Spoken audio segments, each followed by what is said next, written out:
আইসিসির আন্তর্জাতিক umpire development প্যানেলের অন্তর্ভুক্ত হয়ে ইতিহাস গড়লেন সালিমা ইমতিয়াজ। এই প্যানেলভুক্ত প্রথম পাকিস্তানি নারী আম্পায়ার তিনি।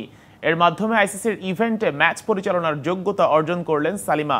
তার কন্যা কায়নাত ইমতিয়াজ পাকিস্তান জাতীয় নারী দলের ক্রিকেটার। অর্থ সংকটের কারণে পাকিস্তান নারী ক্রিকেটারদের দৈনিক ভাতা বন্ধ করে দিয়েছে PCB.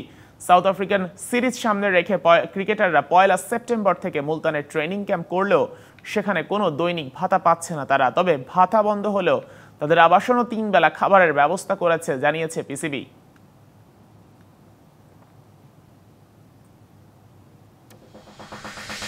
Bangladesh sports journalist association BSJA এর সদস্যদের নিয়ে স্পোর্টস কার্নিভাল শুরু হচ্ছে মঙ্গলবার থেকে। আয়োজনের প্রধান স্পন্সর হিসেবে থাকছে ওয়ালটন।